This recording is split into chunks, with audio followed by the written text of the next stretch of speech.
I hope that this will be an opportunity to spark new ideas and new discussions around career guidance and technologies. So let me just quickly start with an introduction of our speakers for the session.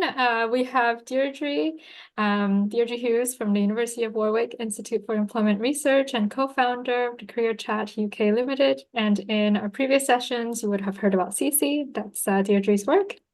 And then we have Florian with us, who is a human capital development expert at the European Training Foundation. And then we have Jaana, who is a president for the International Association for Educational and Vocational Guidance, and as well as a professor and vice director at the Finnish Institute for Education Research.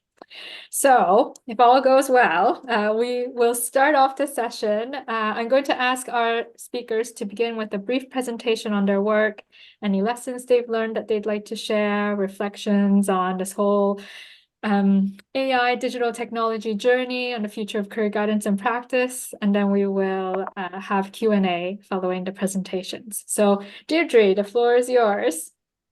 Thank you very much, Young. And breathe is what I would say. Technology hiccups happen all the time, so not a worry. I will go quite quickly so that we can maybe catch up on time. But really, the question is, will technology take my job? Career guidance practitioners, competencies, resources, and what the future might look like. So what I'd like to do in the short space of time is just start by reminding ourselves what the purpose of sort of career development is. You may call it career guidance or vocational guidance or career education, whatever you call it. Let's just think about some general principles. Then look at trends to answer the question, will technology take over my job, as it were? I'm going to focus on careers, chatbot technology, because that's something that I have had direct hands-on involvement with over the last 2.5 years. Talk a little bit about competencies and resources and maybe a future perspective. And just to say, who would have thought that even a year ago, we could have just put into a software like DALL-E prompt, can you make me a nice picture of a group of humanoids getting to know each other while drinking a cup of coffee in a cafe, and please put it in the Monet style. So it's just to illustrate that the speed in which technology is advancing is significant. So start off with purpose, really, regardless of whether we're looking at technological developments, though we are, of course, today. What I want to argue for really is 3 things.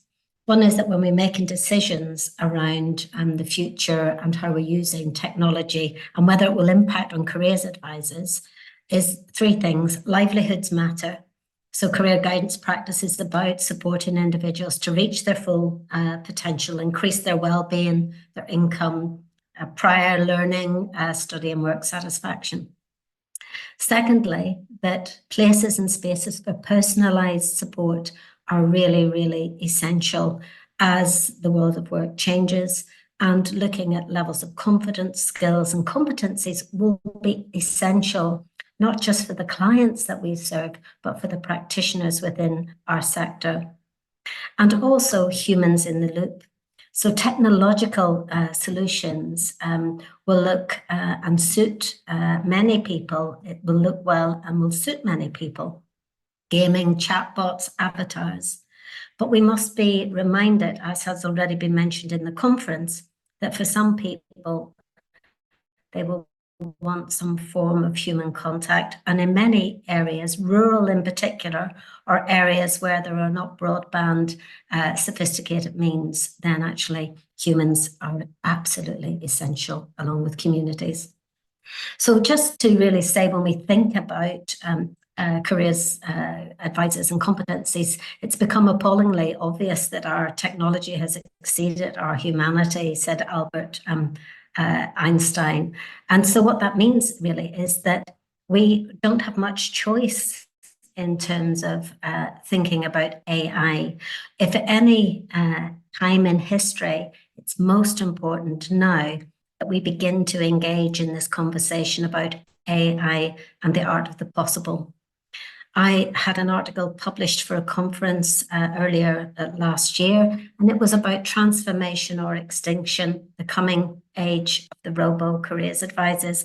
I've put the link in the presentation. But I want to just indicate that there are 5 advantages, as I see it, for the use of AI in guidance practice. 1 is scalability. 2 is personalization. 3 is data-driven insights that we can use to really good effect.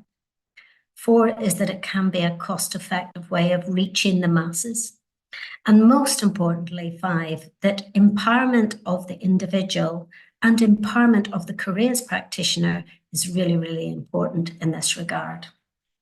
And here we have Sam Altman, who tells us that these tools, will be so liberating for all of us, can't wait to spend less time doing emails, illustrating that AI, can help people in ways in which we haven't been able to before.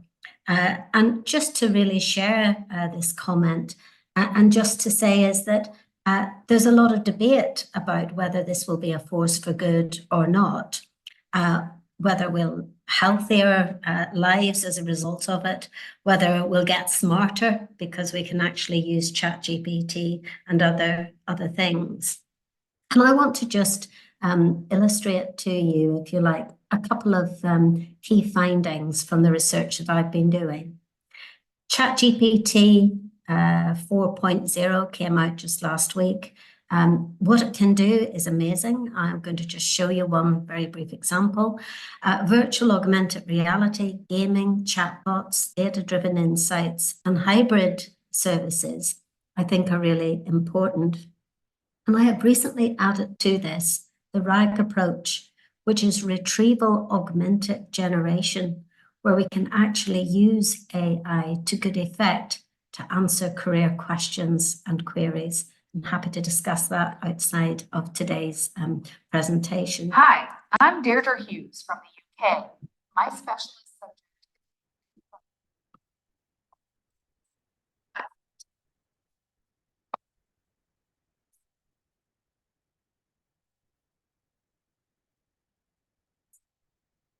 I just wanted to illustrate to you, and I hope you could hear the sound on this okay, that it took me 2 minutes to produce a video of someone who doesn't look anything like me, as clearly you have seen. And I just typed in some text, and I could choose any sort of image I wanted to.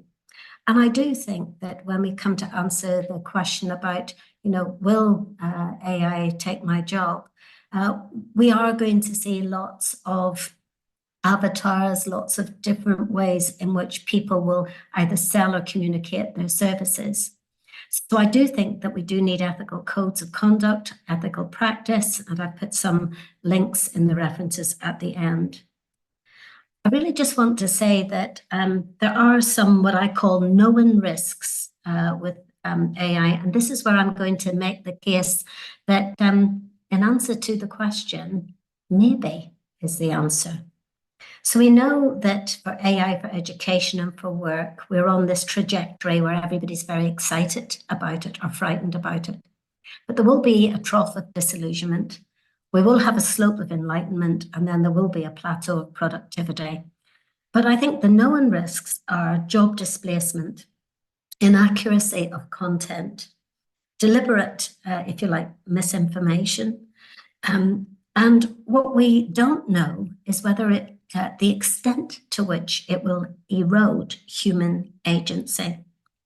So I firmly believe that we are in this era now where we've got to look at how we can use evidence base and learn together as a community to make sure that people do not get too carried away with AI. And I'm going to argue that actually I don't think the careers advisor's job is at risk at the moment because of the emotional intelligence and the support that we heard earlier from our OECD speaker at the beginning of the conference around the sensory motor elements is something that AI is not very good at.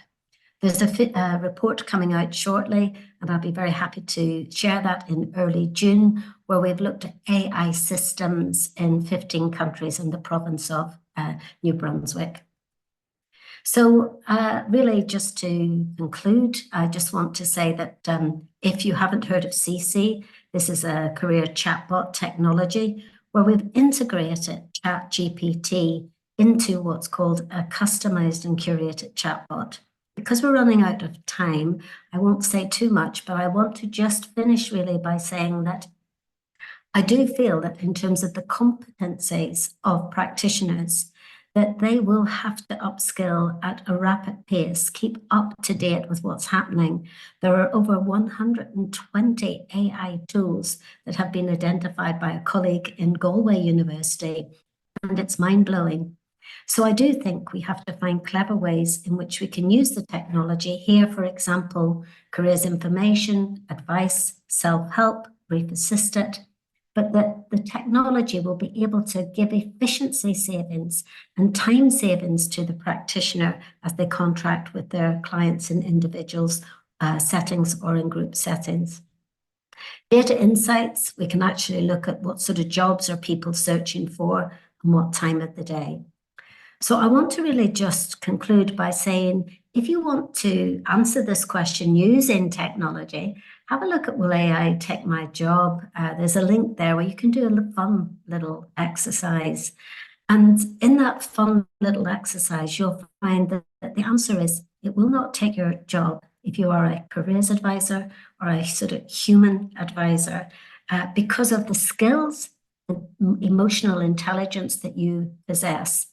But I'm going to argue that we cannot take that for granted and that the AI will accelerate, as I have demonstrated in a 2-minute activity where I could create something that was, if you like, false. So we have to be vigilant, and I do believe that we have to maximize all of the resources that are available and build up a critical understanding of what works, what doesn't work, and ethical codes of conduct are going to be really essential. Thank you. Thank you very much, Deirdre, for that very informative presentation. And thank you for addressing this kind of fear that, oh, will technology take over our jobs as career guidance practitioners? And so I guess we'll go into more detail in the discussion later. But let me turn to Florian now for your part of the presentation. I am supposed to share the slides. Now, given how much difficulty we've had with the technology today. Let's see if I can manage this. Okay. Great. Thanks a lot, Yang. And hello, everybody. Thanks a lot for the invitation to speak. You could directly move to the next slide, please.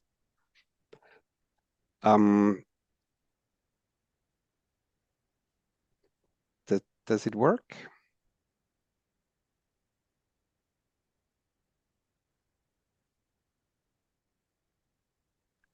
I'm sorry, I'm trying to go to the next button. No problem. Take your time. There we go. Okay, excellent. Thank you. Well, I would like to approach the topic of competences and resources of guidance practitioners from another angle, being the context of provision and the specific needs of the individuals, the families, the groups that are actually engaging in career guidance. So I will make a small deviation, if you allow me, before getting to the competences and resources. You can see here on that slide that ETF, we are an agency of the European Union working with the EU neighborhood countries. And we recently conducted 10 career guidance system reviews in Eastern Europe and Western Balkan countries. And we're currently reviewing 7 countries in the Southern Mediterranean and Middle East. In addition, together with UNICEF, we recently conducted a survey and focus groups in Western Balkan countries, Eastern European and Central Asian countries. And there we're capturing the demand side for career guidance amongst young people. So we wish to understand what are the needs of the young people and how useful are existing services. Next slide, please. And I could like summarize briefly the key findings from all the system reviews that we have conducted. So there is an instability at political level, which really hinders the strategic mid to long-term policy making on career guidance. There is limited to unstable funding with very high dependency on donor support, which is usually project-based. And as we know, once projects end, also funding ends and activities end. There is large-scale unemployment, especially among young people. There is jobless growth. There is large informality. And there you mostly have in these countries micro and small companies with less decent work conditions, low salaries, insecure contracts that often leads to large scale emigration and of course brain drain. Also self-employment is very difficult in these countries due to difficult environments for startups. Of course, also the education systems are very limited, aligned with labor market needs, especially vet and higher education. And then you have, of course, the fact that most families still guide their kids into higher education, which still is always the ideal situation for a bright future, leading to a lot of mismatch rates. And finally, there is, of course, a lack of infrastructure that hinders the use of ICT in career guidance, and there is a lack of digital skills. Then on the other hand, you do have, of course, progress. So in many countries, career education and guidance was integrated in schools, in vet, in universities. There is training for career guidance practitioners. There are tools, methodologies, even though not standardized, especially for public employment service, those tools exist. And there are a lot of web pages, online tools, platforms for career guidance in all countries. So we can simply say the use of ICT in career guidance is a reality, but the service offer is largely fragmented, focused on very traditional logic of testing, information provision, matching. That is also the mindset in which practitioners get trained in those countries to the largest extent. And finally, there are very limited resources. So you have high guidance practitioner client ratios in public employment services. You have untrained teachers and university staff that provide guidance on a voluntary basis on top of their normal tasks. There you have lack of unified tools and methodologies. And all of this, of course, next to all the progress made, makes it very difficult to have quality guidance. Next slide, please. Coming to the UNICEF ETF report that I mentioned before. So here we try to capture really what do young people need. And what we've seen is really that the absence of professional career guidance support in schools and outside of education makes young people refer to the internet as the main source for career learning, next to peers and parents who always remain on top. The big problem with that is that they do not find professional support, but really fragments of messages that are unstructured and misleading. Therefore, really, in the end, they mostly get guided by parents who we know are the least best placed to provide guidance. And additionally, a very interesting finding from that review with relevance to the competence of guidance practitioners is that the young people told us they request an extensive upgrading of social and emotional skills development during mandatory education and beyond. They see the learning of life skills or transversal key competences, however you name it, as the core for developing career management skills. And this is really an exciting finding that shows that the traditional focus of learning CV writing, interviewing skills, etc., this is not seen as helpful by young people. But they see that knowing about themselves, who they are, not just their interests in different jobs, but really understanding who they are, understanding themselves is the basis for career learning. That's what they communicated to us. And that has, of course, deep implications for how we structure guidance and for the competences of guidance practitioners. Next slide, please. So related to that, I would like to spend one moment just on clarifying what career management skills should mean today. Again, in the view of what kind of competencies career guidance practitioners should possess, especially in the context that I just described. So career management skills should be seen as a holistic concept, integrating life skills and career learning. It should go beyond this traditional idea of practical skills learning, beyond the traditional testing and information provision to matching jobs and education pathways, because that's not enough. So the first learning area should be really learning about oneself. And that is in line with what young people told us also. So it's not just about interests, but really developing these positive human development, identity development, durable human life skills development that helps people manage difficult transitions. This is, of course, especially relevant for vulnerable groups and for those living in difficult contexts, because they see it is about skills. I can learn skills to manage my life and my career. A second learning area that goes also beyond the traditional model is to learn about the world of work, not just about jobs, occupations. It's about understanding the labor market, developing a critical understanding of the economy, of trends in the economy, about the impacts on the environment of the economy, the impacts of the economy on society, on myself, like working in the informal economy. What's the impact of that on myself, my family, my community, the society, or learning about labor rights? So it goes far beyond learning about jobs.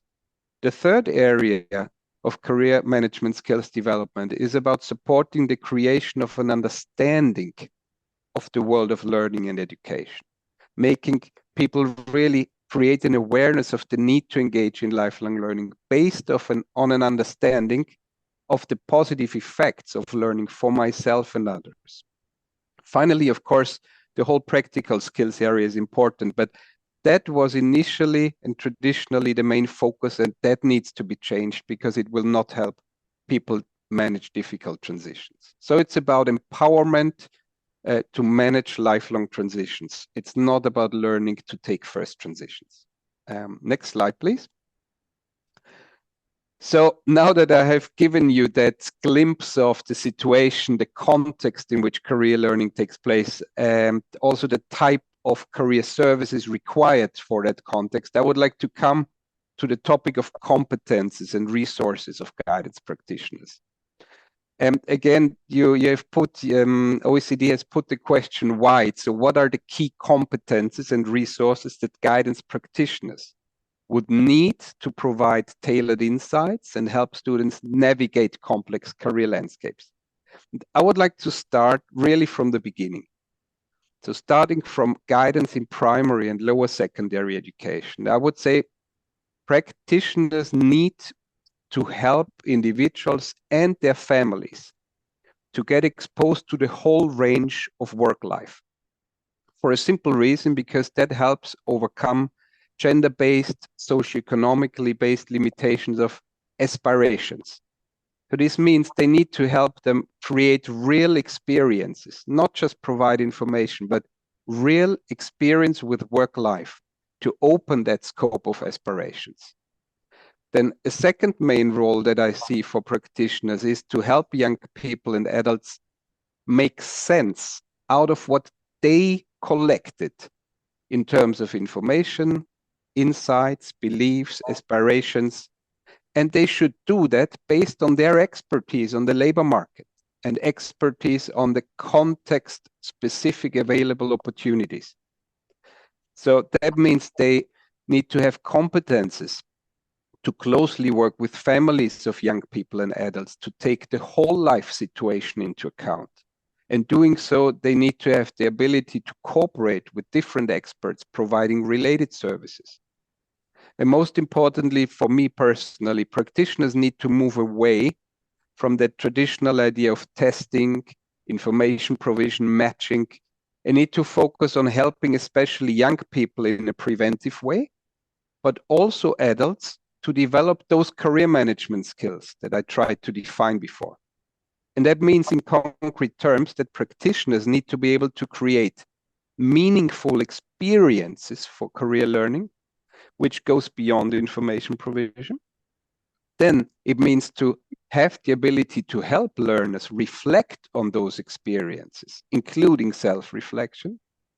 Then practitioners need the ability to support learning from experience by building the ability of learners to develop conceptual understandings from their reflections, meaning helping learners to develop theories of how the world works, and consequently, practitioners need to facilitate that learners develop their ability to use those theories of world to experiment with new behavior. And this way, they really help develop social emotional skills as the core of career management skills. A couple of other points. Practitioners obviously need to know what can be found online, like peer videos about career, chat rooms, opportunities offered, but also risks posed by the platform economy, vacancies, and what all of this tells us about the required competencies people need to participate. And they need, of course, to be able to participate in online guidance, use social media and the AI in their work, and respond this way to the needs of people. Practitioners need to be able to work with a multitude of stakeholders. I mentioned that before. And finally, practitioners should get together as a community of practitioners to ensure learning from each other. And that's especially relevant in the absence of structured qualifications for practitioners, in the absence of continuous training offers, in the absence of standardized service tools and methodologies. So practitioners for career guidance need to be lifelong learners, and they need to know how to address the needs of their clients and what the needs of their clients are. So to sum up, the context defines very much what practitioners need to be able to do in order to support career learning. And in the context that I described, the focus must lie on competence to facilitate personal development, competence to create learning experiences and to help to learn from experience, and helping to make sense of the foggy insights developed through self-learning online. And if you could move to the last slide and then I stop. So how the future landscape of career guidance will be shaped by AI and other rising technologies is really, really difficult to tell. Surely ICT will be used more extensively in guidance than before. The only thing that I'm sure of is that physical, personal career guidance is the most effective approach and will always remain essential. It cannot be replaced. And human skills to support humans will be even more important. And I strongly argue for a shift towards supporting human development, life skills development as the core of career management skills development, because this is essential to empower people to manage then their lifelong transition. So thanks, and I look forward to the discussion later on. Thank you very much, Florian, for that very comprehensive overview of the competencies and skills that successful career guidance counselors need. Okay, so now we have last but not least, Jaana, and we will hear from you. If you're able to share your slides, then I'll give you the floor.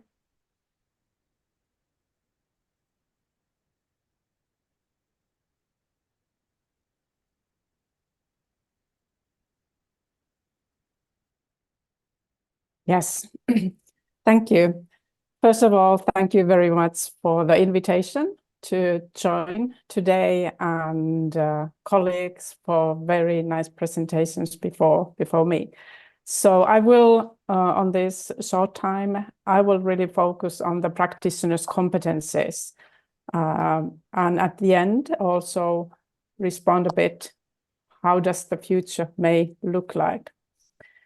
As we all know, there is no going around. We are living in a time where information and communication technology is very much and very big part of our everyday life.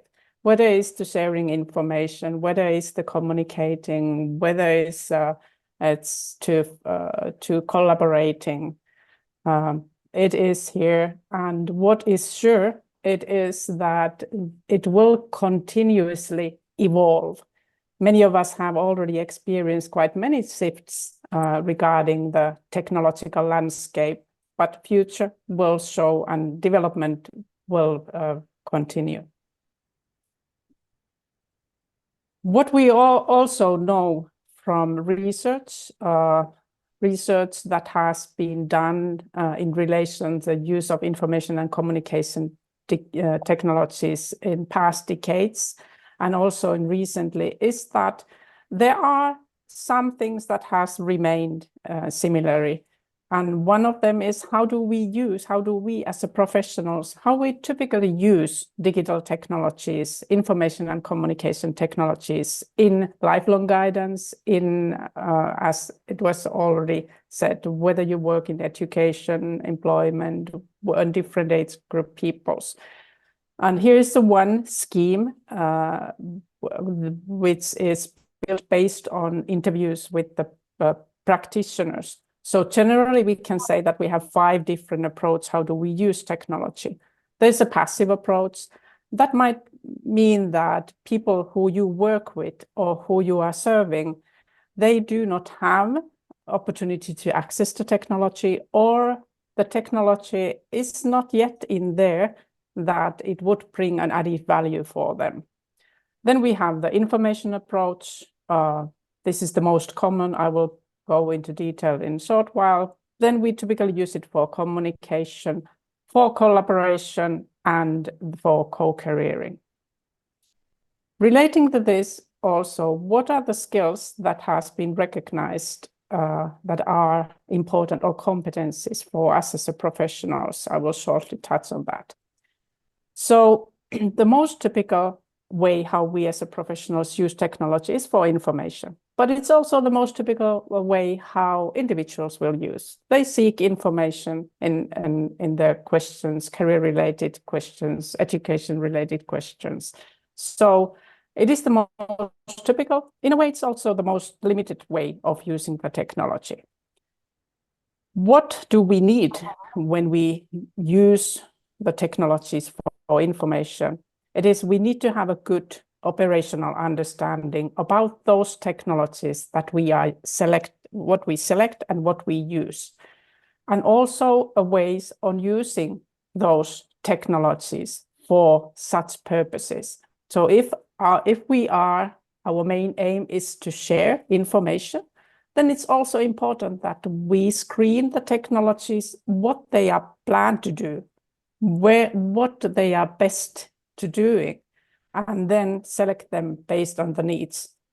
Of course, as individual practitioners, this might look quite overwhelming on this time, but this is where we can lean if you work in organizational settings. There are those persons whose main responsibility is to follow and also do some selections regarding the tools. So although there are hundreds of new AI tools, luckily we do not need to know all of them.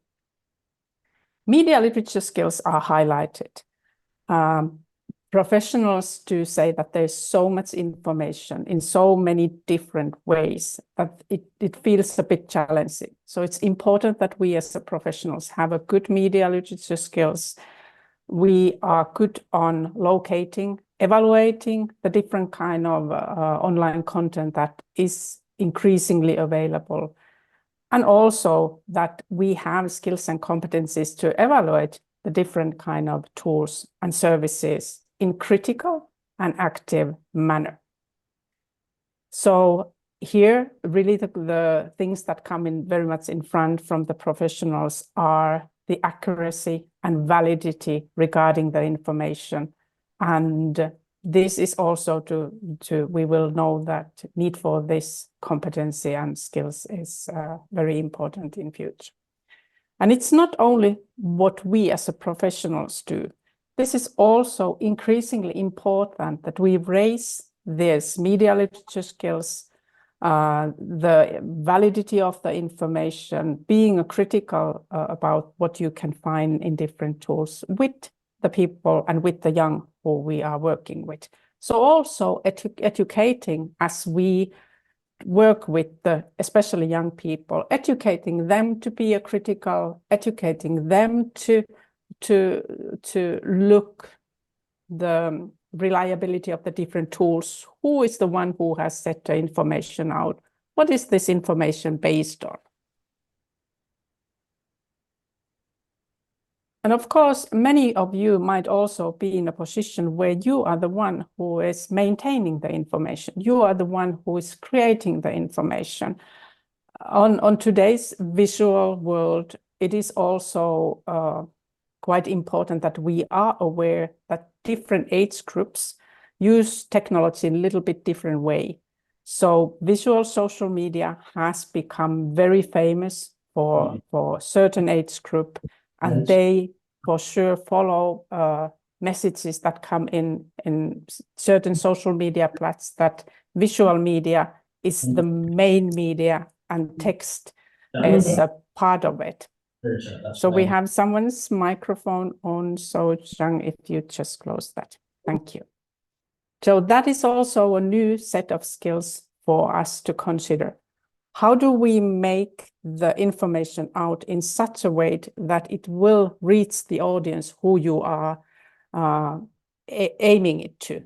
So to consider whether it's a professional text, whether it's a text that we try to slightly make it easier to understand, or whether we use visuals and how it communicates with our target group. Moving towards the communication approach. We all know that ICT is not only for information, it's increasingly a medium for one-to-one communication. And we all also see that individuals have found it as a functional and readily available alternative to reach or approach the services that we are. So one point that has been highlighted with Professional is that for some individuals, the technology provides a way to also approach them with the questions in anonymous way. So individuals might feel a little bit more secure sometimes to approach a professional if there's an option to just ask this question or ask this information or ask, where can I find a further support on such a question? If we also allow them to come through different medias, but sometimes also the anonymity has been found as useful. I'm not saying that it's always, but for a certain target group. Well, for us professionals, what does it need? We live in a technical world where still some of the services are text-based. So professionals have highlighted that communicating in that kind of technologies, it requires a little bit rethinking. Most of us, we are very well trained on communicating in face-to-face.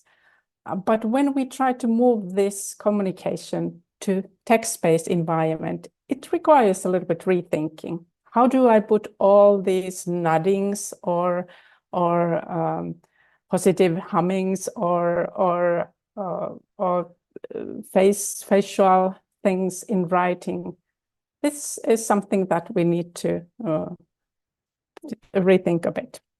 So that is what is meant, that readiness to operate in new ways, rethinking a bit. And of course, like we are here, video communication skills. Also, they need us. We need a little bit rethinking, how do we work in these settings? Although it seems that it's pretty much same if we would meet in face-to-face, but there are some things that we all have maybe recognized that some new skills are required. Moving forward, so Proficiency also on communication approach relates to the resources that you probably bring in to the conversations with the individuals or youngsters, so you know what kind of online content and services are available and fit for online meetings and specific contents, and motivate individuals to use them. So there might be a website that you share, but if it's hard to find, if there are many clicks that individual need to know, then you are the one who need to think that how do you communicate in one-to-one online settings, that which link is the correct one. Have you really found, did you find that that page that I was referring, especially if we are not on video settings? So how do we motivate and assist individuals to processing the information and data that you probably have shared in your online one-to-one meeting? And privacy, that relates to the ethical concerns that professionals have expressed. How do I know that the technology that I'm using, it's the information and communication that I have with the individual is secured? And once again, we need to be aware and be mindful of the technologies that we use. Some technologies have age requirements, but as I said, it's always good to check from your administration or your own organizations which are the tools that have certain privacy level and which you are then allowed to use in your professional settings.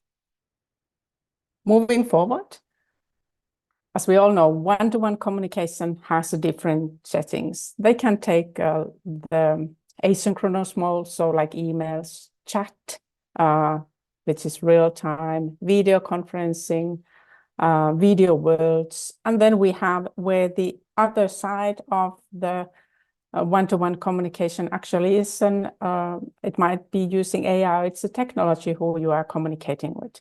This also requires that we help individuals, young people, to learn these different mediums. How do we communicate? Some of them are very quick. Sometimes you need to be aware that the side that you are communicating, it might be a technology. So also educating those who we are working with on this. Then moving to group settings. So we use technology also for collaborative career exploration. And here, this means when we come and work in the group settings. So the main thinking for us as a professional is here, how do we foster the collaborative processes in career learning and acquisition of career management skills, as Florian was telling. So we often assume that young people have skills to work in such settings, but sometimes this is our assumption. So just helping them to create the skills, write, edit, save documents together, share outputs with each other, and comment outputs made by others. Practicing, what is it when we are responsible participants in group settings? And from us, this requires that we have a skills to create such an environment. We have skills to appropriate structure. And also, if it's a group setting, then also actively facilitate the group settings, reflections, as it was highlighted in the previous presentations, providing them a meaningful experiences, like it was also asked in the previous section. Once again, we have someone's mic on, so if I may ask you to close it down. Thank you. So this is really, it comes for us as a professionals to have a pedagogical skills on setting the learning aims, thinking what are the learning targets, facilitating the group experience and reflections. The fourth way of using the technology is the co-careering, and this really has emerged with the social media. The co-careering refers to the shared experience and meaningful co-construction of guidance questions or career issues among community members. And this means community members, we are not the ones who can actually lead the processes or lead the discussions in these open social media settings, but we are the ones who can be individual important resources on these settings. So we become community members among the other community members who individuals might use when they seek reflections, they seek advice, they seek or they reflect career-related questions. So it's the community members who share their expertise and work in guidance questions and career-related issues online. And if we make a professional presence in these settings, this requires a mindful, properly managed and monitored online presence. You all know social media is a quick media, so it's expected that we reflect or we respond quite soon. I know time is running, so moving forward. Here's an overall of the whole where I started. So there's different ways how we use technology. There's different competencies that can be tied to different approaches. But then just to the future. As I said, what we know for sure is that technology will continue to evolve. We must consider how AI and other technological will reshape the landscape. But the digital transformation, it's as much about us as it's about the technology. So it's up to us also to shape this landscape a bit. How do we make this new technology the work for our issue, so guidance? How do we also follow and contribute to the discussions that relate to the ethical matters, also the decisions regarding the technologies? So let's keep ourselves updated, what happens in this landscape, but let's keep also open mind and contribute on the discussions where this new technology will be used in our profession. So I think I will close my speech here. So we have 1 or 2 more minutes left. Thank you. Thank you very much, Jaana. That was very informative. Yes, so we don't have very much time, but I think what I'll do is just take a few minutes just to maybe ask one question.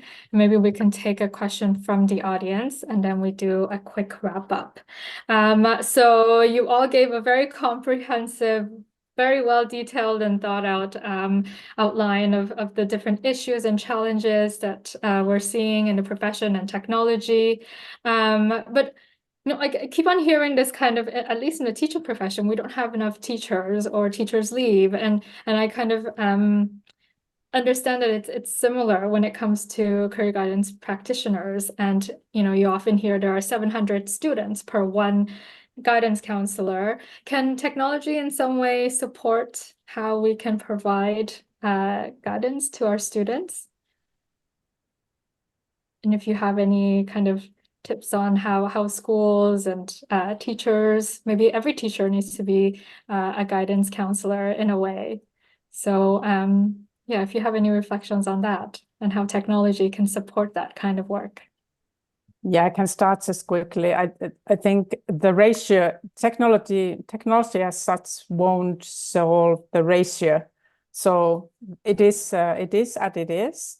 But of course, technology might provide, as we all know, a way to provide more opportunities for young people to use assignments, use different options. And also, as I was saying, we often think that it's the one-to-one part that is very, very important. It is, but as Florian was saying, there's also a lot of opportunities where we can bring people together and help them to create collaborative learning experience where they also bring their knowledge and support each other. So building such communities. But I would say, and also colleagues can continue, certain tools also help the repetitive things. where sometimes if they are more question than counseling kind of discussions, technology for sure bring added value.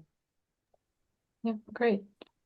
And Deirdre, I remember you gave the kind of advantages of technology, so maybe you have something to add there.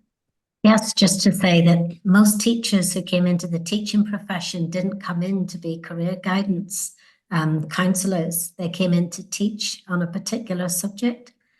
Now, I think artificial intelligence in the classroom can actually make careers information and advice relevant with real life examples of actual job vacancies that can actually be used in the classroom as a pedagogical tool for the teacher to help, for example, a young person see the relevance of mathematics and some of the work that they're doing. So I think the answer is that AI tools are streaming into classrooms at a different pace depending on where you are in the world. Not everyone has got AI access at this moment in time in classrooms. But the point is that I think as a careers sector, and building on Jaana's point around being at the forefront of pedagogy, career learning, career management skills, that we can use the AI to really good effect and take the pressure of some of the teachers for whom they switch off career management skills or career education because they think it's not their job and it's not why they came into the profession. If I may add very, very quickly, for me, in line with what Jaana and Deirdre said, technology can really help extend these self-learning opportunities that help develop these career management skills and the co-careering, as Jaana names it. So it is a very useful tool accompanying the other physical, personal, individual and group activities. Yes, and all three of you have also discussed the different competencies that practitioners would need. How are we doing at the moment? Are we on the right track? Deirdre, you had that graph that was very interesting. So how are we doing, and how long do you think it will take for us to kind of get to where we need to be? I think as a professional field, we still have there's a big variation, but the variation will remain. It's also who we are working with. So for sometimes it might be that we are more in information side. Sometimes our profession might be one-to-one. But if we look the history, as I've said many times, we've already gone through quite many transfer phases regarding the technology. We are facing one, and we as a community, we have always find a way to how to use it. So I think we will do. There is a lot. What I would highlight that when we train professionals, there's still, unfortunately, the role of ICT in the training programs is really weak. So I encourage everyone to ask for it, seek and put a little pressure to asking opportunities for in-service training, because by asking it, we might also make a little effort to increase that our competency on this area remains good, and we find competent on using the existing and also the emerging technologies. My advice, building on what Jaana has just said, is that the best way to become competent is to actually play with the technology yourself. Because by using it or playing with it, you will then learn the limitations of ChatGPT, and you'll also recognize where it can actually save quite a lot of time and actually help in a very empowering way. So I think in terms of competencies, here in the UK, there's a school in Birmingham, which is central in the UK, that are really looking at digital competencies for young people in the classroom to become more discerning around evaluating artificial intelligence. And I think for us, there will be more competencies, frameworks. Jaana's done some great work with Raimo in Finland on that. So I think we're all at different points, but if you're in this group and you're thinking, well, where on earth would I start? I would basically just say, if you haven't used it, maybe in the chat, people can tell us, what are you using? Is it Bing? Is it Bard? Is it OpenAI? Is it ChatGPT 4.0?